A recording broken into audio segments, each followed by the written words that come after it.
말씀은 고린도전서 2장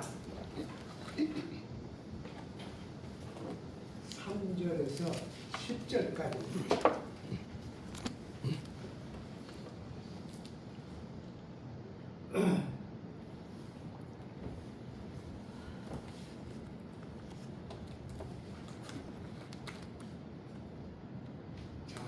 함께 봉독하시겠습니다. 내가 너희 가운데 거할 때 약하고 두려워하고 심히 떨었노라. 내 말과 내 전도함이 설득력 있는 지혜의 말로 하지 아니하고 다만 성령의 나타나심과 능력으로 하여 너희 믿음이 사람의 지혜에 있지 아니하고 다만 하나님의 능력에 있게 하려 하였노라. 그러나 우리가 온전한 자들 중에서는 지혜를 말하노니 이는 이 세상의 지혜가 아니요 또 이 세상에서 없어질 통치자들의 지혜도 아니요 오직 은밀한 가운데 있는 하나님의 지혜를 말하는 것으로서 곧 감추어졌던 것인데 하나님이 우리의 영광을 위하여 만세 전에 미리 정하신 것이라. 이 지혜는 이 세대의 통치자들이 한 사람도 알지 못하였나니 만일 알았더라면 영광의 주를 십자가에 못 박지 아니하였으리라.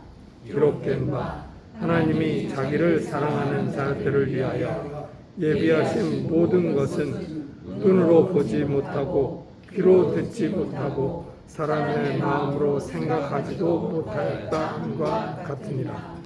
오직 하나님이 성령으로 이것을 우리에게 보이셨으니 성령은 모든 것 곧 하나님의 깊은 것까지도 통달하시느니라. 아멘. 아버지, 저희 가운데 우리 교우들 하나님의 은혜 안에 잘 지켜주심을 감사드립니다.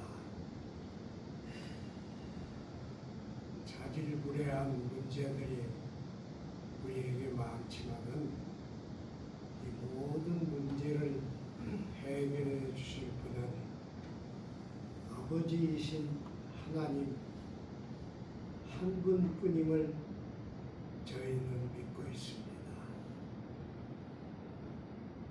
아버지께서 우리를 세상에 버려 두시지 마시고 은혜 가운데 진리 가운데 성령의 도우심 가운데 품으셔서 날마다 하나님과 함께 승리하는 신자들이 되게 인도하여 주옵소서. 저희들은 인간이기 때문에 자랑스러운 면만 하나님께 가지고 나옵니다. 그러나 하나님은 우리 존재 전폭을 그 근원부터 끝까지 한 번에 보시는 거룩하신 분이십니다. 우리의 눈에 보이지 않는 부분에 감추어진 우리들의 약점들을 하나님이 살펴 주옵소서. 그 자리에 우리의 메시아로 오신 그리스도께서 항상 계시고 모든 것을 채우시고 고든 길로 인도하시고 주님 앞으로 함께 이르게 하여 주옵소서. 예수님 이름으로 기도드립니다. 아멘. 이 고린도 전서를 읽으면서 저는 이런 질문을 했어요. 바울이라고 하는 분은 약한 사람이 아닙니다. 그 타임지에 세계 기독교 선교에 대한 얘기를 적으면서 그 표지에 바울의 초상화를 실었어요. 근데 거기 보면 바울은 눈이 아주 날카로워요. 그리고 그때 사람들은 다 수염을 길렀으니까 수염이 길게 기른 분입니다. 머리는 벗어졌어요. 그렇게 그렸어요. 그러니까 그 초상화를 그린 분은 바울을 강한 분으로 그렸어요. 그리고 그 타임지 표지에 실은 그 그림에는 바울의 오른손에 칼을 쥐었어요. 그것도 로마 병사들이 쓰는 칼, 양쪽에 날이 선 그런 칼을 쥐어서 그렸습니다. 저는 그때 타임지를 볼 때 바울 초상화를 열심히 봤어요. 이 사람은 강한 사람이다. 이 사람은 누구에게도 지지 않는 그런 대단한 인물이다. 이렇게 생각을 했습니다. 그런데 이 고린도 전서에는 이렇게 썼어요. 내가 너희 가운데 거할 때 약하고 두렵고 힘이 떨었다. 그랬어요. 아니 왜 바울쯤 되는 사람이 이방인 고린도에 갔을 때 그렇게 두려워했을까? 여러분은 그 이유를 알 수 있어요?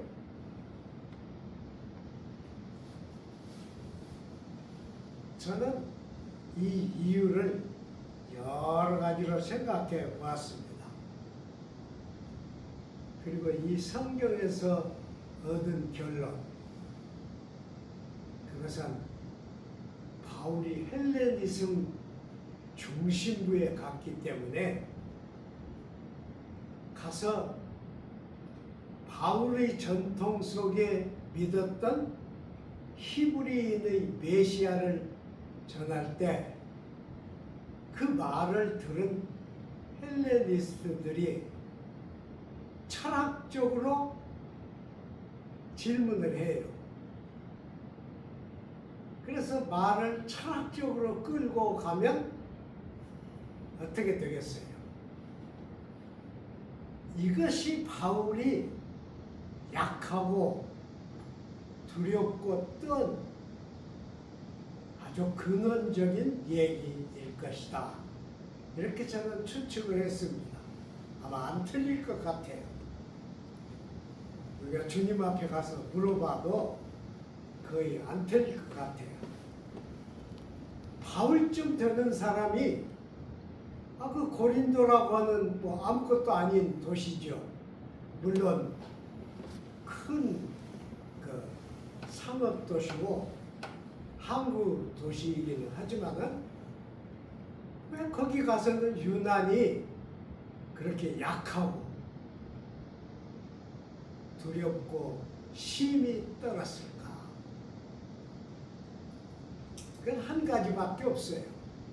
바울이 가서 메시아를 전하는데 그 듣는 사람들이 그걸 꼬투리 잡아가지고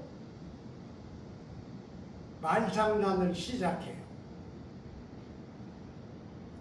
말로 자꾸 이렇게 묻고 저렇게 대답하고 그렇게 가면 바울은 고린도에 간 목적을 상실하게 됩니다. 그래서 바울이 그러지 않았는가? 지금도 고린도에 가면요, 옛날 고린도 장터가 있어요. 옛날 고린도 장터에 돌로 지은 집들이 있는데 지붕은 없습니다. 지붕은 없고 그냥 담벼락하고 그 안에 이런 스페이스만 있어요. 그런데 안내를 하는 사람이 이 여러 장터 집 가운데 이곳이 바울이 여기서 텐트를 고치고 텐트를 만든 것입니다. 그 말을 하는데 그냥 등에 한기가 돋아요. 조그마한 것이에요. 뭐 물건 좀 놓고 사람들 들어오면 거래하고 할 만한 것입니다. 근데 몇천 년이지 않아요. 바울이 고린도에 가서 손수 천막을 고치고 천막을 깁던 그 천막을 만들어 팔던 그것에 우리가 서니까 정말 등이 서늘해져요. 바울은 그래서 설득력 있는 말이나 지혜의 말을 고린도에서는 안 쓰기로 작정을 했어요. 아주 작정을 했습니다. 그러면 무슨 말만 했겠어요? 십자가에 달리신 예수 사건만 말하겠다. 그리고 진짜 고린도에서 예수 사건만 말했어요. 그러니까 그 헬레니스트 철학에 길든 사람들이 바울의 말을 듣고 돌아선 거예요. 변했어요. 그래서 그 짤막한 기간에 고린도에 신자들이 생겼습니다. 그러니까 나중에 고린도에 편지를 쓸 때 바울은 그 사실을 이렇게 쓴 것입니다. 내가 너희 가운데 거할 때 지혜로운 말은 않기로 작정했다. 설득력 있는 말도 않기로 작정했다. 설득력 있는 말, 합리적인 말, 논리적인 말, 이치에 맞는 말, 그런 말은 고린도에 있는 너희에게는 않기로 작심했다. 그랬습니다. 참 재미있는 얘기예요. 어렵죠? 예. 어려운 얘기예요.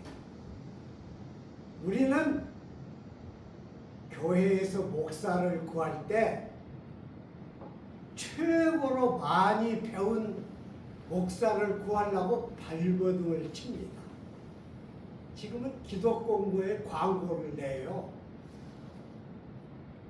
그러면 목사 이력서가 우리 교회 같이 이런 형편없는 교회는 아마 한 5통 올 거예요. 건물이 있고 그 교회 이름이 있고 그런 교회는 보통 100통 내지 200통이 옵니다. 그러면 그것을 교회 지도자들이 모여 앉아서 골라요. 맨 처음에 골라낸 건 뭐겠어요? 지방신학교 졸업한 사람들은 아무래도 모자라. 일단 이쪽으로 빼.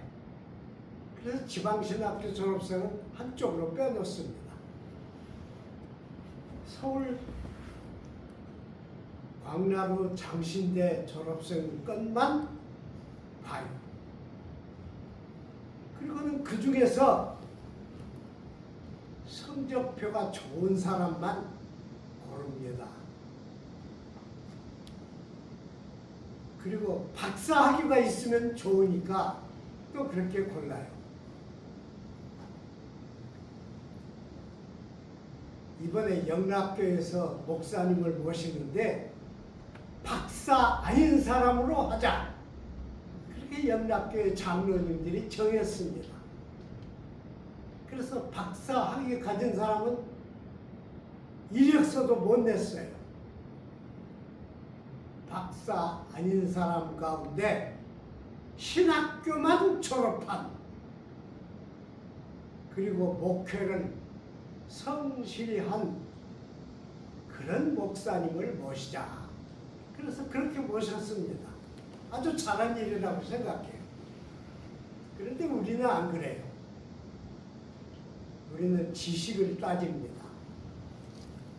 여기 가까운 어떤 교회도 목사님이 은퇴하셔서 목사님을 고르는데 오래 골랐어요. 그래가지고 어떤 분 한 분을 정했어요. 일주일 후에 이사를 오기로 작정을 했다고 그래요. 근데 그 사이에 그분이 부목사로 있었던 교회 어떤 분이 가시려고 한 교회 장로님에게 뒷tum을 해줬어요. 그분이 우리 교회 부목사였는데 별로 그렇게 훌륭하지 못했다. 아마 그랬겠죠. 그래서 갑자기 이사 오기 일주일 전에 폐하고 다시 모집해서 새 목사님이 오셨어요. 우리는 다 지식을 구합니다. 근데 여러분, 종이라고 하는 것은 종이 쪽지예요. 이건 종이 쪽지입니다. 여기에다가 아무리 잘 써도 그 사람을 쓸 수가 없어요. 그 사람의 성격, 그 사람의 인격, 그 사람의 인품, 그 사람의 사고방식, 어떻게 종이 쪽지에다 써요? 그러니까 목사님을 모시고 조금 지나면 뒷담화가 나와요. 그게 우리 한국 교회의 병폐입니다. 잘못된 거죠. 저희 때는 그렇게 목사가 귀하지 않았어요. 저는 여기 아주 제가 존경하는 목사님이 한 분 계셨는데, 그 하루 제가 갔더니 어떤 목사님을 이렇게 이력서를 보이시면서 이 사람 아느냐 그러시더라고요. 알죠? 이 사람이 어쩌냐? 괜찮아요. 괜찮은데 교인들이 바라는 그런 능력은 없어요. 확 뒤집고 그냥 군산 시대를 떠들썩하게 만들 그런 능력은 없어요. 그래서 그 목사님에게 부탁한 교회 그분이 가셨어요. 그 다음 얘기는 하지 말아요. 우리에게 큰 병폐는 목사가 지식인이어야 하고 지혜로워야 하고, 목사가 꾀가 많고 꾀가 많으려면 거짓말을 잘해야 하잖아요. 안 그래요? 그런 사람을 우리는 추구합니다. 그러니까 이중적인 사람이 좋은 교회도 차지하고 좋은 교회에서 목회도 해요. 그런데 바울은 안 그랬어요. 지혜의 말은 내가 않기로 작심했다. 그리고 설득력 있는 말도 않기로 했다. 그랬어요. 그런데 놀라운 것은 바로 그 밑에 온전한 자들과는 지혜를 말할 수 있다. 그랬습니다. 놀랍지 않아요? 여기 온전한 자들이란 뜻은 끝이란 뜻이에요. 그래서 텔레오이란 단어를 썼는데, 끝이란 말은 목적지란 뜻입니다. 그러니까 여기서 온전한 자라고 말한 것은 목적을 이룬 사람들이에요. 그러니까 우리가 이해하기 쉽게 하려면 이래야 돼요. 그리스도 안에서 성숙한 신앙을 가진 사람들과는 지혜를 논할 수 있다. 이 지혜는 세상의 지혜가 아니다. 세상의 관원들이 가지는 지혜도 아니다. 그랬어요. 그 관원들이 가질 수 없는 지혜란 말을 2번 썼어요. 2번이나 했습니다. 관원들, 예를 들면 군산시장. 그럼 군산시장은 거짓말만 잘하면 군산시장 돼요. 안 그러니까 여러분, 거짓말을 잘해야 투표를 받으니까. 그러면 아무것도 아닌 사람이라도 군산시장을 합니까? 해요. 어떻게 합니까? 밑에 지혜로운 사람을 두면 돼요. 밑에 그냥 외국에 가서 공부한 사람도 두고 박사학위 있는 사람도 두고 그러니까 제갈량 같은 사람도 두고 여러 사람을 두면 돼요. 그러면 그 사람들이 매사에 지혜를 꺼냅니다. 이 집에 저는 이재명 대통령이 그 국무회의 하는 거 이렇게 자주 보는데요. 대통령이 좀 뭘 너무 많이 아는 것 같이 그래요. 제가 느끼기는. 그런데 그게 대통령이 알아서 하는 거예요? 그게 밑에 있는 비서들이 다 만들어서 바친 지식이잖아요. 그러니까 세상 관원들은 자기가 지혜가 없고 지식이 없어도 다른 사람들의 지혜나 지식을 다 활용할 수 있어요. 그럼에도 불구하고 세상 관원들이 아무도 우리가 말하려고 하는 이 지혜는 몰랐다. 그랬습니다.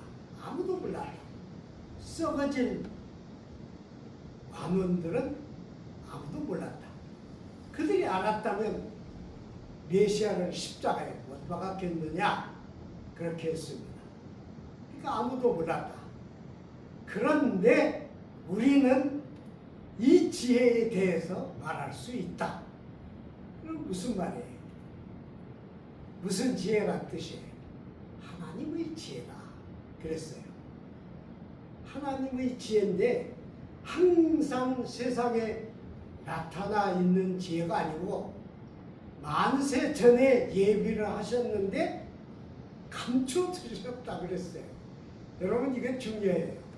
감춰 두셨다. 감춰 두신 것이 계시입니다. 감춰 두신 것을 열어 주신 것이 계시예요. 그러니까 감춰 두셨다. 계시의 자료로 따로 떼어 두었다는 뜻이에요. 근데 그것은 하나님이 우리의 영광을 위해서 예비해 두신 것이다. 그랬어요. 조심하셔야 돼요.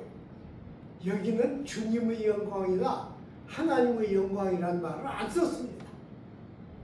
우리의 영광을 위해서 하나님이 예비해 두신 것이다. 그랬습니다. 그러니까 감사해야 돼요.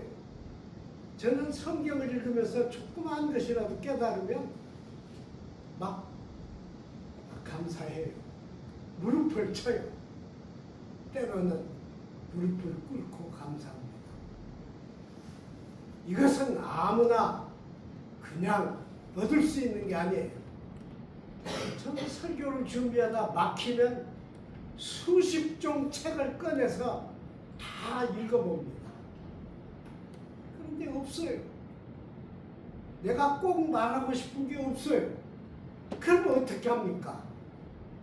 그러면 그때는 하나님이 우리의 영광을 위해서 감춰두신 그쪽으로 갑니다. 그러면 길이 열려요. 그래서 이것은 성령으로 알게 되었다고 했어요. 그냥 안 게 아니에요. 배워서 안 게 아니에요. 성령으로 보이신 것이다. 그랬어요. 그러니까 우리가 정말 하나님께 감사해야 합니다. 성경을 교회에 가서요. 성경을 제대로 듣는 것, 그것이 가장 귀한 일입니다. 제가 여러 번 말씀드렸지만 저는 어떤 사람이 일생 동안 신약 성경에다가 자기 목사님이 하신 설교를 조목조목 적어놓은 그런 신약책이 한 권 있어요. 그 사람은 놀라운 사람이에요. 신약 성경을 떼어서 그 사이에다가 흰 종이를 다 넣었어요. 그리고 목사님이 설교하는 걸 다 적었습니다. 한 번도 빼놓지 않고 다 적었어요. 그래 어떤 서울에 계신 목사님이 그 신약 성경을 발견해 가지고 그것을 카피했어요. 그래서 자기에게 가장 가까운 사람에게만 한 권씩 주셨습니다. 놀라운 일이에요. 여러분 지금 천주교에 유명한 신부 한 사람이 있어요. 젊은 신부님. 그 사람이 무엇이에요? 황창혁?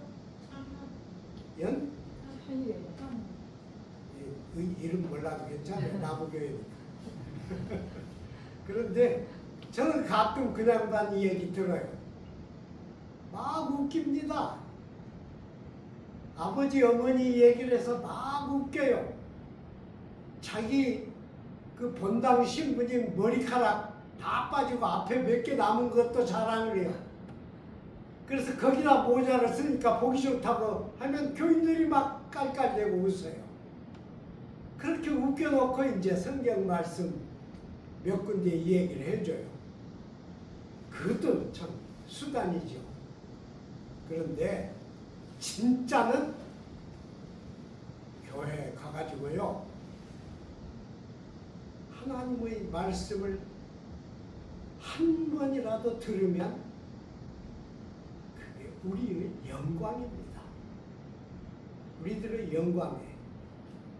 저는 은퇴하고 갈 데가 없어서 우리 교회는 가면 안 되겠고 군산 시내에 있는 교회 거의 돌아갔습니다. 그런데 그때는 우리 마누라가 젊었으니까 이 교회 안내하는 분이 마누라에게는 어서 오십시오. 그러고 저는 쳐다도 안 봐요. 어디가 목사라고 써있나 봐요. 은퇴한 목사라고 써있나 봐요. 어떤 교회를 가도 저한테 허리를 굽히고 어서 오십시오 한 교회는 하나도 없었습니다.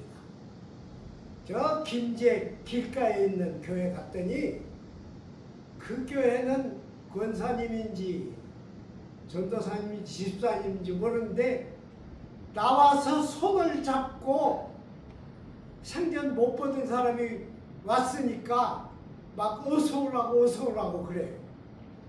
그런데 군산 시내에서는 아무도 저를 어서 오라고 안 했습니다. 그게 이 교회의 모습이에요. 그런데 어떤 교회든지 신자가 교회에 가가지고 매주 하나님의 말씀을 다 들을 수는 없겠죠. 물론 하나님의 말씀을 듣지만 한 달에 한 번씩이라도 하나님의 말씀을 깨우쳐 듣는다면 그게 우리의 영광입니다. 이게 이 성경에 있는 말씀이에요. 우리 영광을 위해서 하나님이 감추어 두신 것이다. 그랬어요. 그런데 놀라운 것은 그러면 바울은 이걸 어떻게 깨달았느냐? 그 질문이에요. 바울은 도대체 어떻게 깨달았느냐? 바울이 가말리엘 문화에서 구약 성경을 잘 읽어서 이걸 깨달았느냐? 아니에요. 바울은 하나님의 성령이 푸뉴마토스 하나님의 성령이 배워주셨다. 배워주셨다 그랬어요.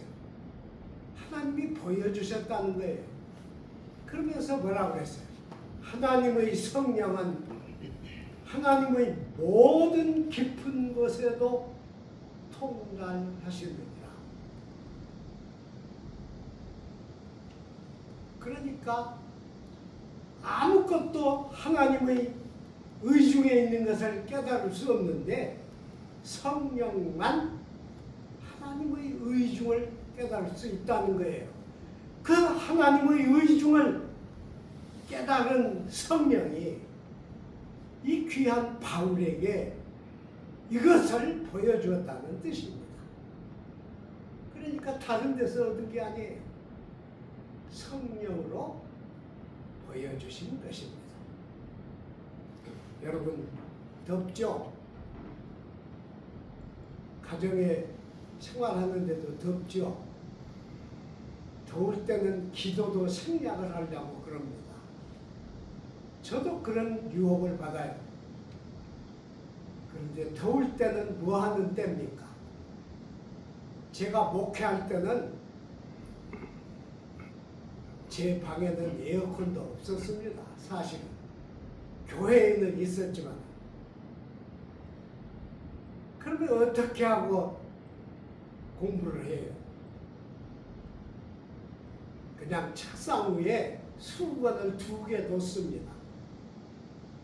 하나는 왼손 놓는 수건, 하나는 오른손 놓는 수건. 땀이 나면 수건에 다 젖지 책상에 있는 종이나 설교 원고에는 젖지 않습니다. 저는 이 말을 여기서 처음 말씀드렸는데 그건 제가 자랑해도 돼요. 자랑할 조건도 된다고 생각해요. 그러나 그때 그 더위 속에서 우리가 잊지 않아야 할 것이 무엇이겠습니까? 기도하는 거예요. 뭐 긴 시간 기도하는 게 필요한 게 아닙니다. 뭘 위해서 기도해요? 우리가 서로 기도해야 돼요. 여러분, 신자들은 목사를 위해서 기도하고 목사는 신자들을 위해서 기도하고 늘 기도해야 돼요. 그것이 거룩한 교회와 성도가 서로 교통하는 것입니다. 교제하는 것이에요.